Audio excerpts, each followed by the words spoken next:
Hello everyone. आज हम इस वीडियो में एसएसटी के क्वेश्चन देखेंगे।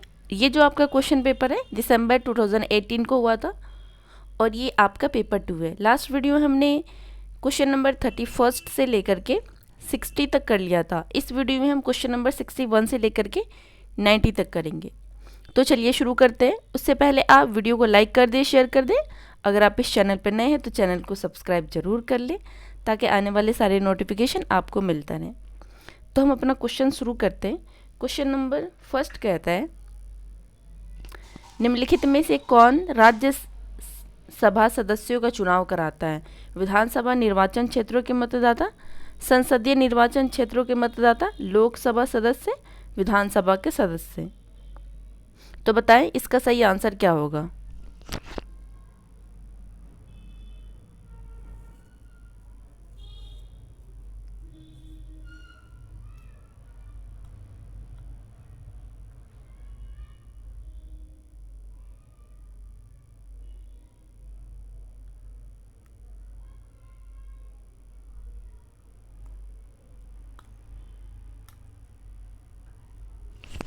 इसका सही आंसर हो जाएगा option number 4 is the right answer. विधानसभा के सदस्य, विधायक जो होते हैं वो राज्य सभा के सदस्यों का चुनाव करता है। क्वेश्चन नंबर 62 देखते हैं। भारत द्वारा निम्नलिखित में से किस शासन प्रणाली को अपनाया गया था? संसदीय और एकात्मक, राष्ट्रपति और संघीय, राष्ट्रपति और एकात्मक, संसदीय और संघीय। तो इसका सही आंसर हो जाएगा option number 4 is the right answer.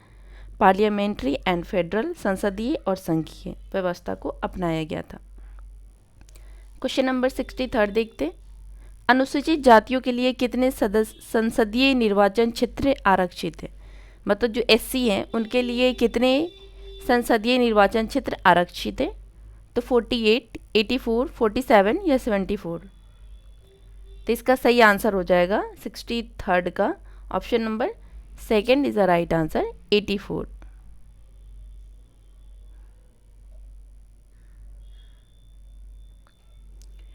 Next question देखते हैं। ये कह रहा है, भारत में अस्पृश्यता प्रथा के कारण निम्नलिखित में से किस मौलिक अधिकार का उल्लंघन किया जाता है? समानता का अधिकार, स्वतंत्रता का अधिकार, शोषण के विरुद्ध अधिकार, संवैधानिक उपचारों का अधिकार।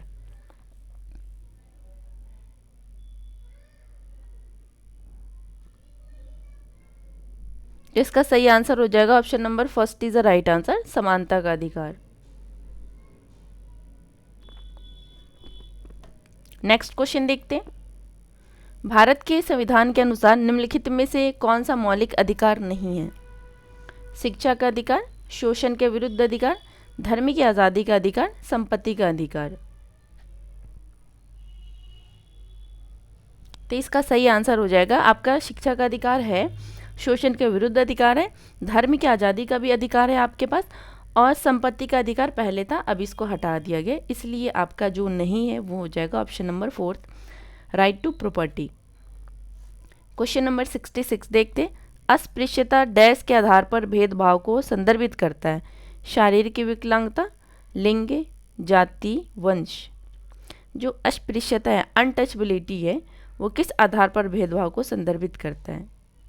तो आपका सही आंसर हो जाएगा option number 3 is the right answer. वो कास्ट, जाति के आधार पे भेदभाव करते हैं। क्वेश्चन नंबर 67 देखते हैं। मुख्यमंत्री को कौन नियुक्त करता है? राष्ट्रपति, प्रधानमंत्री, राज्यपाल या उच्च न्यायालय के मुख्य न्यायाधीश। तो इसका सही आंसर हो जाएगा option number 3 is the right answer. मुख्यमंत्री को राज्यपाल नियुक्त करता है। आप देख पा रहे होंगे कि सारे पॉलिटी से क्वेश्चन उठा के रख दिया है। अब तक जितने मैंने किए हैं 61 से लेकर के 67 तक 7 क्वेश्चन ही पॉलिटी के थे। क्वेश्चन नंबर 68 देखते हैं। राज्यपाल को कौन नियुक्त करता है? फिर से पॉलिटी के क्वेश्चन। प्रधानमंत्री, मुख्यमंत्री, भारत के मुख्य न्यायाधीश या राष्ट्रपति।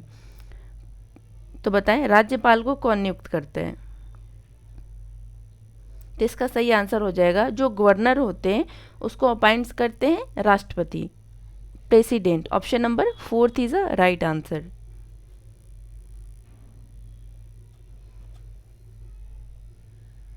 नेक्स्ट क्वेश्चन देखते हैं।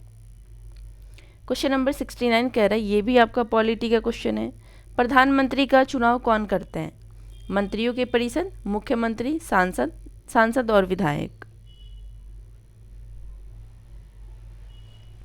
तो इसका सही आंसर हो जाएगा option number third is the right answer, सांसद। प्रधानमंत्री का चुनाव सांसद करते हैं। Option number third is the right answer.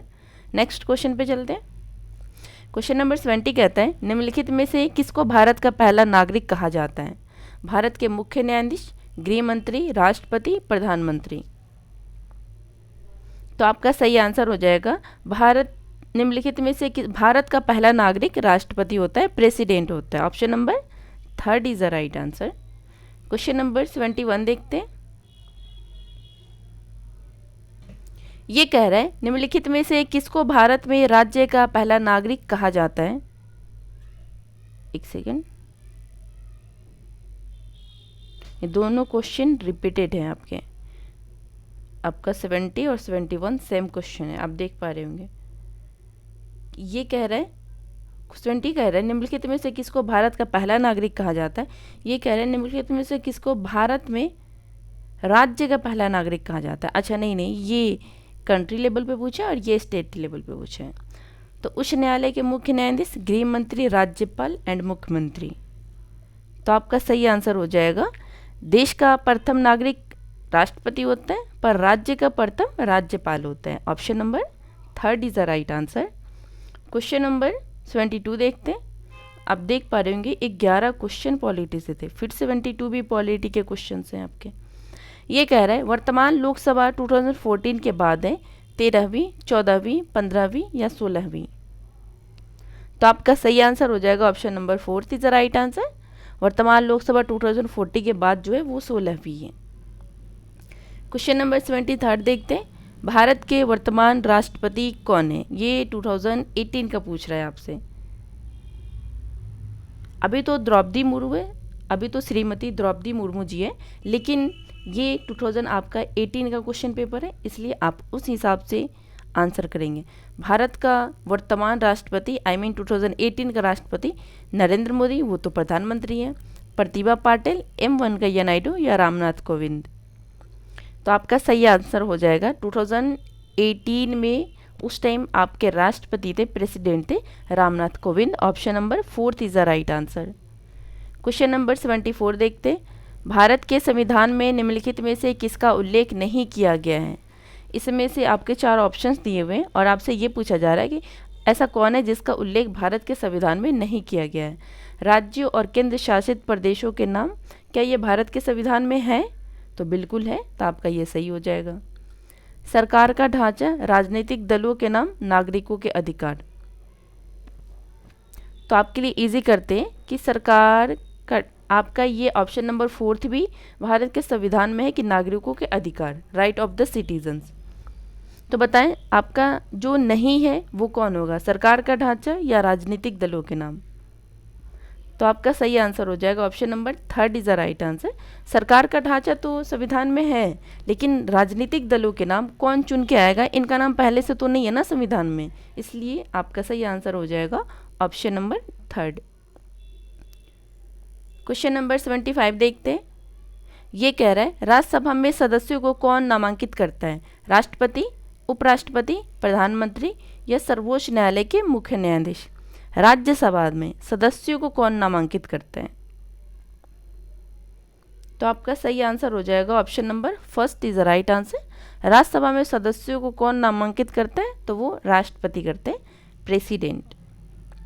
Question number 76 देखते हैं।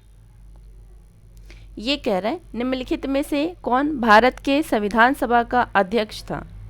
सी Rajagopalachari, doctor B R Ambedkar, doctor Rajendra Prasad, Jawaharlal Nehru. हमने इस वीडियो में जितने अभी तक क्वेश्चन करवाए सारे पॉलिटी के क्वेश्चन उठा के रख दिए हैं। तो बताएं 76 का सही आंसर क्या होगा?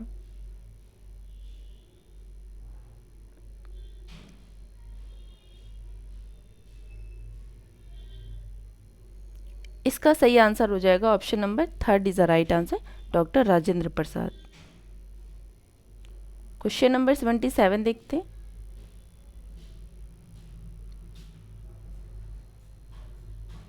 ये क्वेश्चन नंबर 27 कहता है निम्नलिखित में से कौन भारत का एकमात्र भारतीय गवर्नर जनरल था? Doctor Sarvepalli Radhakrishnan, B Pattabhi Sitaramayya, T Krishnamachari, C Rajagopalachari. तो कौन भारत का एकमात्र भारतीय गवर्नर जनरल था?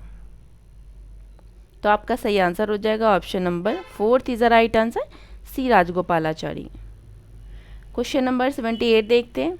भारत का संविधान कब अपनाया गया था? 15 अगस्त 47। आपको पता ही होगा कि ये देश आज़ाद हुआ था 15 अगस्त 1947 को, तो ये तो होगा नहीं। 26 नवंबर 1947, 26 नवंबर 1949, 26 जनवरी 1950। तो आपका सही आंसर हो जाएगा भारत का संविधान 26 नवंबर 1949 को अपनाया गया था और 26 जनवरी 1950 को लागू किया गया था। Option number 3 is a right answer. Question number 79 देखते हैं। निम्नलिखित में से किसने भारत की रियासतों को एकीकृत करने में निर्णायक भूमिका निभाई थी? Jawaharlal Nehru, Sardar Vallabh Bhai Patel, doctor B R Ambedkar, C Rajagopalachari. किसने भारत की रियासतों को एकीकृत करने में निर्णायक भूमिका निभाई थी? आई होप कि आपको ये क्वेश्चन पता होगा। तो आपका सही आंसर हो जाएगा option number 2 is the right answer, Sardar Vallabh Bhai Patel. जितने राजा लोग थे, जितने रियासत लोग थे, इनको इकट्ठा करना, इनको जोड़ना, ये सरदार वल्लभ भाई पटेल ने बहुत अच्छे से इसकी भूमिका निभाई थी। क्वेश्चन नंबर 80 देखते हैं। ये कह रहा है निम्नलिखित में से कौन भारत के संविधान की समवर्ती सूची के मामलों में कार्य करता है? समवर्ती सूची के मामलों में कार्य करता है वो कौन है? केंद्र सरकार और राज्य सरकार, राज्य सरकार और स्थानीय सरकार निकाय, केंद्र शासित प्रदेश या स्थानीय सरकार निकाय।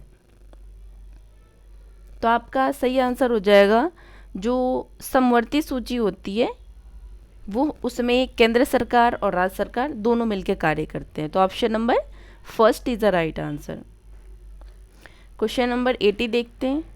लगता है ये सारे 30 क्वेश्चन पॉलिटी से ही उठ कर आए हैं। ये कह रहा है निम्नलिखित में से कौन भारत के संविधान सभा में मसौदा समिति के अध्यक्ष थे? C Rajagopalachari, doctor B R Ambedkar, doctor Rajendra Prasad, Jawaharlal Nehru. संविधान सभा में मसौदा समिति के अध्यक्ष, ड्राफ्टिंग कमेटी, अगर आपको हिंदी में नहीं पता होगा तो आप इधर देख लीजिए, drafting committee of the constituent assembly of India, कौन था चेयरमैन इसका? तो इसका सही आंसर हो जाएगा option number 2 is the right answer, doctor B R Ambedkar.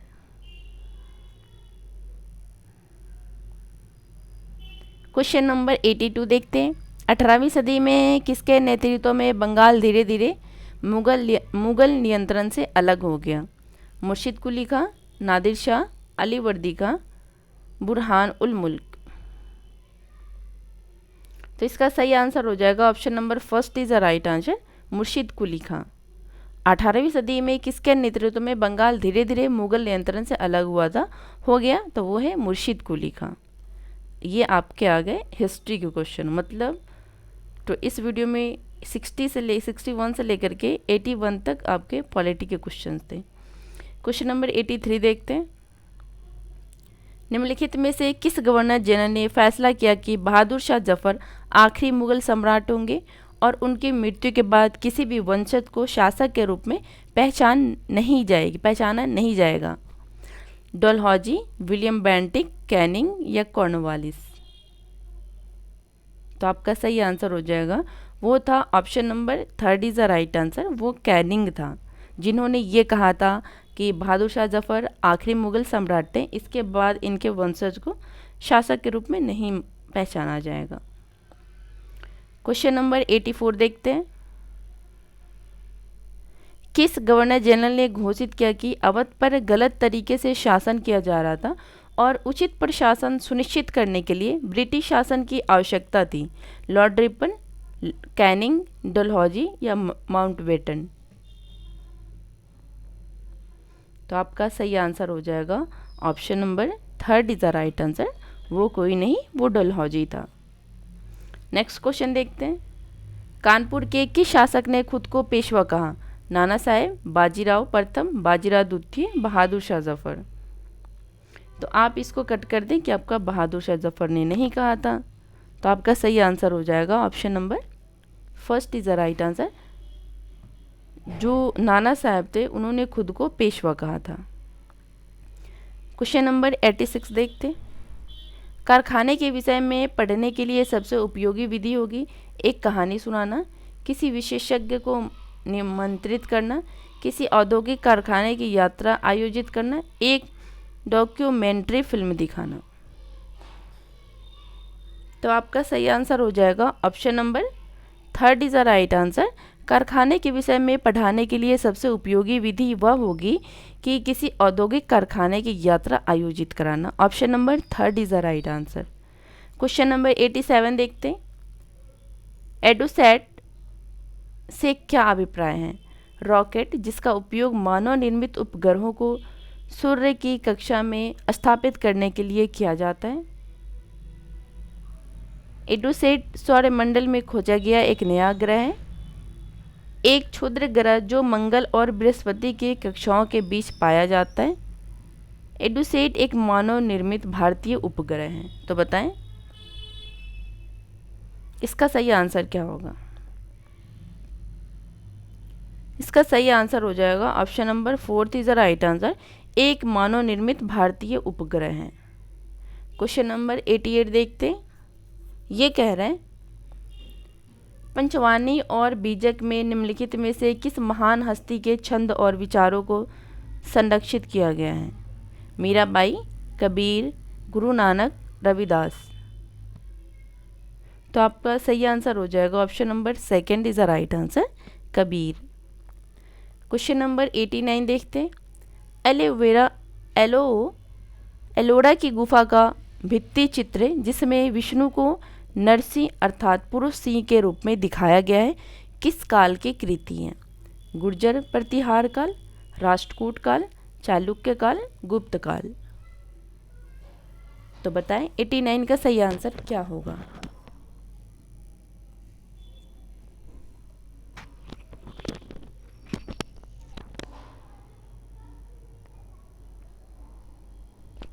इसका सही आंसर हो जाएगा option number second is the right answer, Rashtrakuta काल। आज का लास्ट क्वेश्चन, क्वेश्चन नंबर 90 देखते हैं। निम्नलिखित में से कौन सा संगठन उपनिषद में आस्था रखता है? ब्रह्म समाज, रामकृष्ण मिशन, सत्यशोधक समाज, सेवा समाज। कौन सा संगठन उपनिषद में आस्था रखता है? तो आपका सही आंसर हो जाएगा वो और कोई नहीं, आपका ब्रह्म समाज है। Option number first is the right answer. इस वीडियो में हमने क्वेश्चन 61 से लेकर के 90 तक किए हैं और आई होप कि आपको ये वीडियो पसंद आएगी और आप इस वीडियो को ज़रूर देखें, जितना हो सके प्रैक्टिस ज़रूर करें। मिलते हैं आपसे नेक्स्ट वीडियो में, तब तक वीडियो को लाइक कर दें, शेयर कर दें। अगर आप इस चैनल पर नए हैं तो चैनल को सब्सक्राइब ज़रूर कर लें और अपनी स्टडी को कंटिन्यू रखें, प्रैक्टिस को बिल्कुल स्किप ना करें। Thank you.